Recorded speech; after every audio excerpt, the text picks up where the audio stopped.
Welcome to RHI's Sociable City Interviews, where we meet with global thought leaders on nightlife and the social economy. Today we are joined by Carrie Christophas, the Executive Director of the National Liquor Law Enforcement Association. In this role, she is responsible for overseeing the administration, programs, and strategic direction of the organization.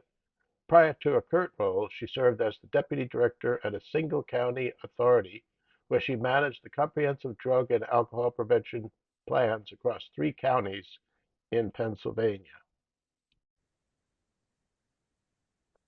Hey, Karen, so great to finally get to visit with you. I know, Jim. I'm really excited to be here. Yeah, yeah. Well, it seems like we have a lot in common, but before we begin that conversation, tell us a little bit more about your background and what your current role is. Well, I wear a lot of different hats. I'm a writer and a publisher, but I met Ray Oldenburg, who coined the term third place, because, well, in my role as a writer, because I'd been commissioned to write a book about the search for community, and that was very much about thinking about how I was an environmental journalist living in England. I'd written a successful book, been commissioned to write another book. And I guess I was just chattering away to someone about this new book I was working on. And he said, I've just read something. I think you should read this. I think it'll interest you. So he put The Great Good Place by Ray Oldenburg in my hands in 1991, so not long after the book was published. And I just, like many people, just fell on it just because it it spoke to something I was interested in or wanted a kind of sociability um, that I'd experienced only intermittently in life, but just responded to. That's what people always told Ray and would write, that he'd given a name, third place, to something that they knew about and sensed, but hadn't been able really to explain. Well, maybe since you've read his book and you're writing a second book about it, why don't you tell us your definition of the third place? One of the things I try to explain to people, because Ray was a sociologist, people often think, oh, he came up with a sociological concept, or they call it the third place theory. And that is not what it was. In fact, Ray approached it much more as an anthropologist, just out doing field work. And I'll tell you, there is no field work more fun than studying third places. And he's what he found, what he realized, because they were missing where he had moved to in Pensacola, Florida, and the suburbs. It was really the first time he'd lived in suburbs. He realized that there were all over the world regular informal gathering places where the primary activity, not the only activity, but the primary activity was conversation. He said, but they looked different. And that's why people had no name for them, because it was taverns and pubs and coffee shops, could be general stores, barber shops, beauty salons, street corners, main streets sometimes. So there were all these places where the same kind of activity took place. The gathering regularly, talking, getting to know people. Um, but there had been no one else had identified them as really providing the same kind of thing to us, to the people who gathered there, and to society as a whole. And so the way I understood it too, it makes reference to you have your home, you have your work or school, and these are social relationships too. But it's that third place, like you talked about the pub, the Yes, cafe, and whatever, that has a different kind of socializing element to it. a different role in our lives. And one of the things I've been trying to clarify for people is, just as we have a home, we have a workplace, we have, if we're lucky, we have a third place. It's not that the whole wide world outside our home and workplace is a third place in general. I mean, a police station is not a third place, except on Mayberry RFD. I always think there's that one exception.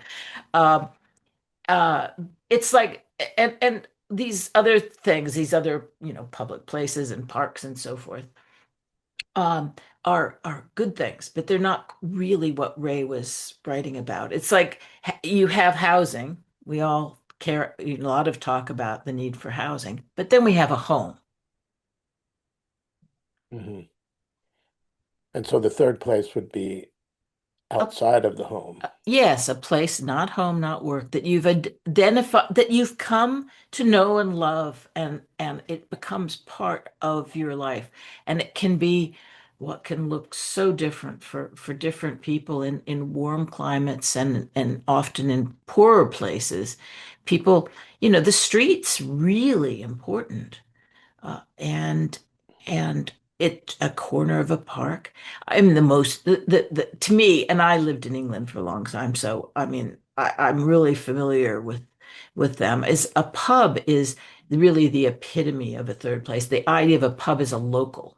If you talk about any kind of human um, uh, an establishment in England. It's a village or in a village on up. There's a church, post office, and a pub. There's Hmm. always been a pub, and they're readily identifiable. That's one of the keys. You go and they have a look, and that's actually pretty important for people to be able to tell that that's the kind of place that they could wander into. But French bistros, Ray wrote a lot about these. I in this that the book I'm writing now that is The Great Good Place 2, and it's a sequel because what Ray did was really magnificent in the first book, and he has lots of history that is really everyone said to me, you're not going to change that book, are you? But there are many things that he and I agreed needed to be added and brought up to date. So there's lots and lots of new material. So the book will really be a companion to that original. That's great. I know when you mentioned the French and the Paris Cafe, and I mentioned Scott Hain, who's done a lot of history about Mm. that, and he pointed out the fact that, when you're in Paris or in some of these urban environments, you have these kind of cafes with outdoor seating, and sometimes they don't even have names, or that people don't know them as a Hmm. particular name. It's just a gathering place. And then you have the main boulevards.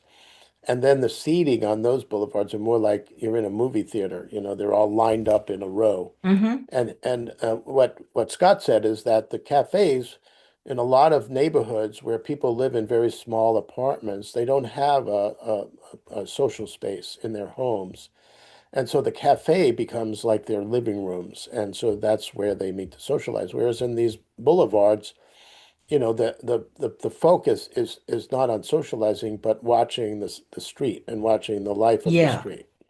And people love watching other people. That's just obviously part of our nature that we like doing that. And that's part of cafe life too. But yeah, it's come up a lot in places where homes are smaller, that social life outside the home, of course, becomes much more interesting, much more vibrant, much more attractive. Where in America, because we've spread out so much, um, we've we've ended up more and more trying to make our home have everything in it. And the pandemic has complicated that, obviously, Mhm. because people have been then often working from home. This issue of people not wanting to go to the trouble of going out. And I know that there's friction in getting out the door and getting to places, especially if you have to drive or you're worried about drinking and then driving home. I think that for me, that's actually a barrier. But I live in a quite a walkable town, Mhm. but it means I don't go to certain other places that might be fun. Um, but to go you also have to make the places you that are available to go to um, really attractive. And I think sometimes they're either not appealing enough, or there's the barrier, obviously a barrier of money. I hear a lot of complaints about how it's just too expensive to Yeah, go it's out. getting too expensive. Now, you mentioned you're going to go to a conference on the third place, and you did an interview in Australia about the third place, and then you talked about somebody from Germany who focuses in on the third place. But how do you see this movement evolving internationally, and who are the organizing groups that are trying to create this concept in a more universal way? It's quite extraordinary to me how much interest there is in the third place in other countries. The term is being used in different ways. Um, now, I think Ray would have been really tickled by all this, because he was a little less than thrilled when Starbucks started using the term third place. Well, especially when the founder of Starbucks at one point slipped and claimed to have invented the term. Um, there is, however, Ray wasn't the sort of person to push create an organization or anything like that. And so there is nothing that, nobody is controlling the term third place in any way. So it's used in a lot of different ways. In the United States, the people who use it most are people in the placemaking business. But those people, that particular sector is actually focused on public spaces. Almost everything they do is outdoors. So it misses out on a lot of the kind of places that Ray Oldenburg wrote about, and that are actually genuinely third places. But in what I've discovered in Europe, and by the way, I got a pre-order for the book from Slovakia today. I've heard from Hungary. I mean, and this is without doing any special promotion, certainly not promotion to those countries. So it's really intriguing to me. But in France and Germany in particular, the term, well, in France it's tiers-lieu, and in Germany it's, I can't remember what it is in German.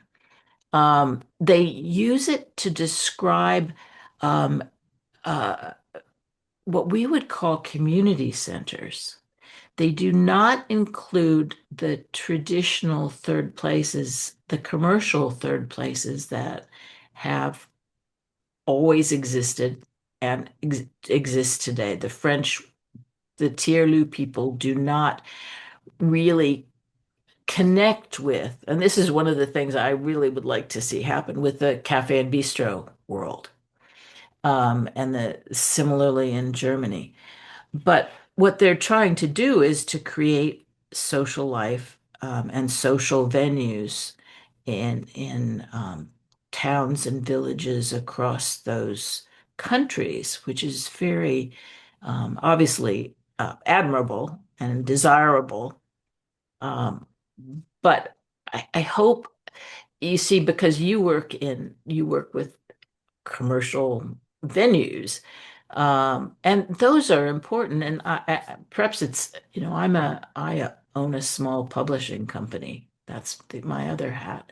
And, and I see businesses as having been the primary third place for people throughout history, but as Ray put it, often the people around, they commandeer a little spot and make it their third place, because they or as you're talking about cafes, they end up, becomes their living room. It's a place they will meet up on a regular basis.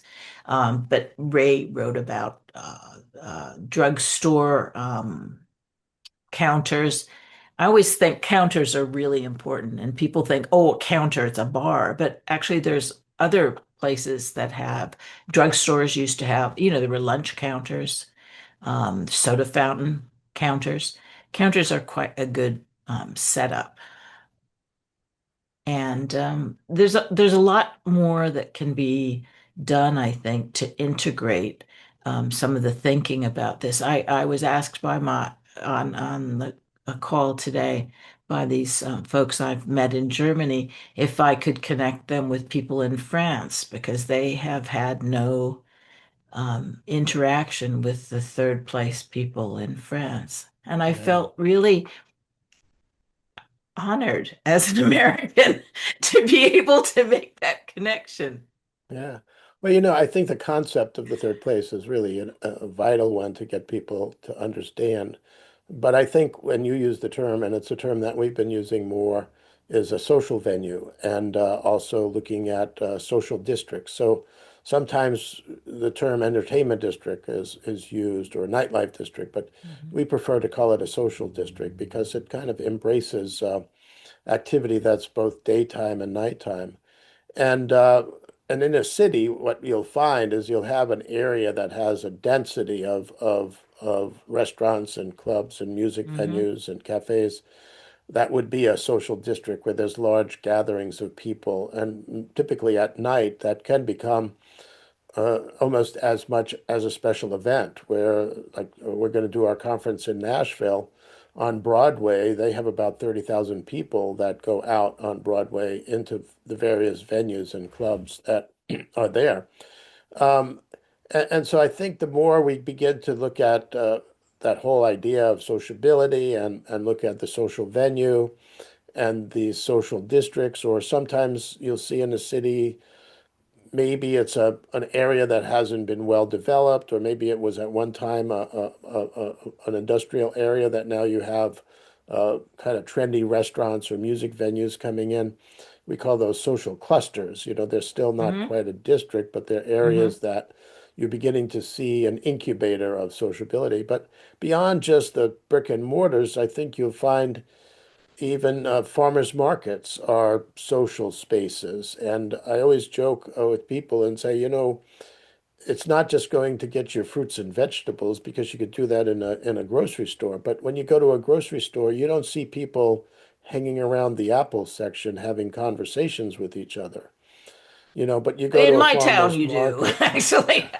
Yeah, but I mean, generally speaking, Yeah, supermarkets are a destination for yeah, buying something. Farmers markets are a destination for sociability, as much as yeah, buying something. yeah. So I think we have to understand that these places for people to socialize don't necessarily mean four walls. Even now you have the growth of food trucks and food truck courts, Mm, yeah. and they become social gathering places where people, you have Tuesday taco night where you have Hmm. a cluster of food trucks and where I live they have picnic tables and the kind of Hmm. common park where they have a barbecue pit and picnic tables for people to gather, but on Tuesdays they have like six or seven food trucks, and so Uh-huh. it becomes a social space beyond That's just getting the actually a food. really good way to do it. Yeah. Yeah. Um, yeah, people tend to see uh, social life as if it's, you choose one or two venues that are activities, but social life is this mosaic. Mhm. Big pieces, small pieces. I generally think of a third place, the kind of third place Ray wrote about, as being the smallest unit in that mosaic Mhm. because it's very intimate, it's very regular. But it doesn't mean you don't want all these, big music venue or mixed activity because conversation's super important. Conversation is in terms of especially I like to think of third places as a way to overcome, to cure, to solve loneliness and political polarization. And that's really about conversation because that's getting to know other people. But experiencing things with other people is also super important. Yeah. Listening to music, or men especially. I used to, Ray was opposed to having TV screens in bars because they distract people from Mhm. conversation. But boy, it does seem to me that for people who are awkward about conversation, if they can sit at a bar and just have that something to share and talk about, it's a bridge. Yeah, well, I think a lot of this is could be gender based, and it's also the ways in which men and women socialize differently. And I always talk about men prefer to sit at the bar because they don't like to face each other, and I was told that that's an inherent risk Mm. factor, The because Australians, they're threatened. And, the standing yeah, bar was a very common thing in Australia. But women tend to like to socialize in groups and circles. yeah. And so, the third place, the way Ray defines it, tends to be much more oriented to what would be traditionally a male gathering place, where they drank and had that kind of a conversation. Whereas, the whole evolution of the saloon and then the addition of the restaurants attached to the saloon was really just a way to have a place for women, as a way to keep them out of the saloon, but they needed a gathering place. And so I think that the third place has to reflect gender differences in the way in which people socialize. And that relates to how you set up your space and how you configure it. And like you said, what distractions do you have? And clearly, I think this is something else that has to be considered. Now, you brought up this loneliness and social isolation, and you've seen a lot talked about, particularly among young people today, and especially young males and their isolation and their lack of social interaction skills and their frustrations leading to almost suicidal behavior. So, how does the third place, from your perspective, and cities making an investment in recognizing that particularly youth and especially late teen youth need these third places? Otherwise, they're going to create their own, which can become problematic and unsupervised. I think supervision is I wouldn't want supervision per se, but let's look at that. I've read a lot about the phone banning in schools because that is happening well. In Australia, it's taken effect, and a lot of school districts in the States are experimenting with this in Canada and elsewhere. Um, but in the writing about it, there's a lot about getting the child, taking the phone away and giving them other things to do at home. There is virtually nothing about giving them the space to figure out their own third places. And children throughout history, and I've specifically looked at what was the case here in this small town in Massachusetts. I live in Great Barrington because I now know, because I've talked to older people, where the kids used to hang out. There's a certain rock, it's a flat stone in the woods. There's a rock by the lake. There used to be a field where there's now a house, and that's where they would congregate. And we've taken away those places, or we've been so protective the kids can't go there. And it was absolutely like a third place. With the description I've heard is that they'd go and see who else was there. They could drop by during the hours that kids were free and see who else was around, and at whether it was the little playing field or this penny rock where there's a large round rock so they could play cards or whatever other games like that that kids wanted to play. And they were very typical of these places. That was really quite near town, but just sheltered enough that you weren't too supervised, but you also weren't totally away from things. And you could keep an eye on what's going on. And I think that kind of not direct supervision, I mean, I think direct supervision of young people is really problematic. They don't learn to interact freely, and they don't learn to work things out. But obviously, they need to be safe too. So we need to make sure that we're giving them the space to find and make their own places, as well as just kind of creating. I think of it as like, you kind of create a space, but let them then turn it into what they want it to be. Mhm. Yeah, well, there's a whole lot more we could talk about, and also Yeah. our kind of fondness for Ray and how much he's influenced us. So this has been a delightful conversation and quite informative and educational. And great work that you're doing in terms of trying to promote this concept and get more people interested in it. Thank you very much. It's really been great to have been introduced to you by Ray. Hmm. And I don't even know how long ago it was that he mentioned you. So I'm glad Yeah, that I thought to pull out that. I've been pulling out his old emails and things and figuring out, finding new things and finding new people like you. Thank you. yeah, yeah. All right. Well, thanks a lot. Thanks a lot.